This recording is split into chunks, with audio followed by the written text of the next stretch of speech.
Haupa, Ibai Alzaganaz, Mungiako EH Bilduko kide eta zinegotzie. Joan dan martxoaren 26-en osoko bilkure eduki gendun, eta oraingo honetan puntu gitxi eduki gendu zen arren, nahiko garrantzitsuek izan ziren.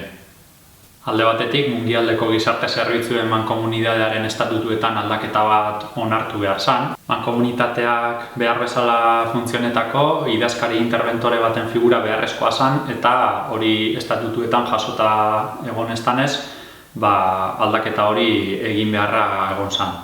Mankomunitatean dagoeneko bozkatutako gai bat zan eta onartue, baina mankomunitatea osatzen dugun herri desberdinetako osoko bilkuretatik pasatu beharreko gai bat zan. Mungiako kasuen aho batez onartu izan zan. Eta beste alde batetik, beste bi puntu egon ziren, kasu honetan ordenantza fiskalakaz lotute.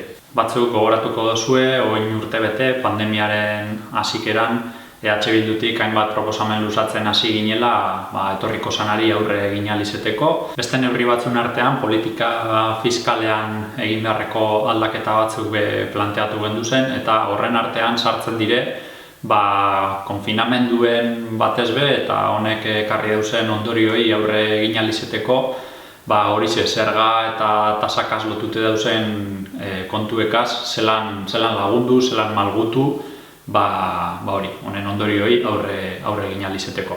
Establezimenduek eurek eta merkatari eta ostalari eta zerbitzuek bereziki olako eskaerak bideratu izen dabez honetan hile guztietan, eta azkenean osoko bilkura honetan bi ordenantza fiskaletan aldaketak planteatu dire, obariek edo bonifikazioak eginez.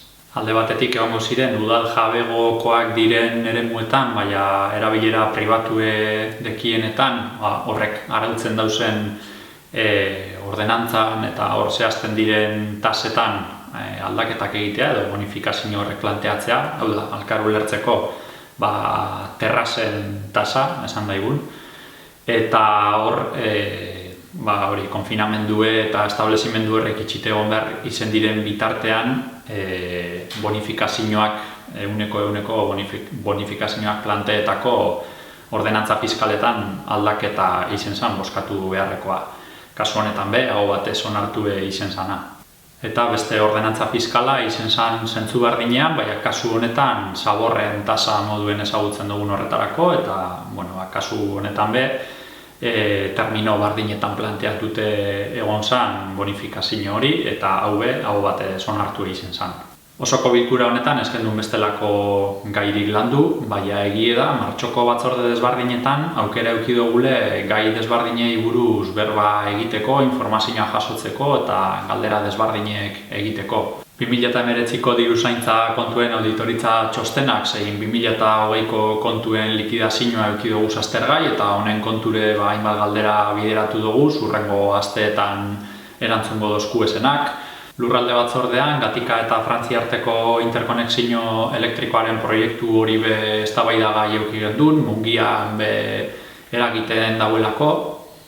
Jatako zabortegi zaharra zan lurra eremu horretan dauen Lindano kutsadura horren egoerari buruz berba egiteko aukera eduki gendun. Gai ugari ikusten dozuenez, eta ganera bere garapena eta patxadazko azalpenak eskatzen dabezen gaiek diren heinean, era honetako bideo laburpen formatu baterako egokiek ez diren gaiek. Gehienak ez dire gai itxiek, momentu honetan gertatzen dabezen gauzak dire, eta ondino landu beharrekoak, baina eukiko dugu aukera hurrengo aste edo hileetan apurka oneri buruz beharrezko azalpenak emoteko eta behar dan moduen jakinarazteko.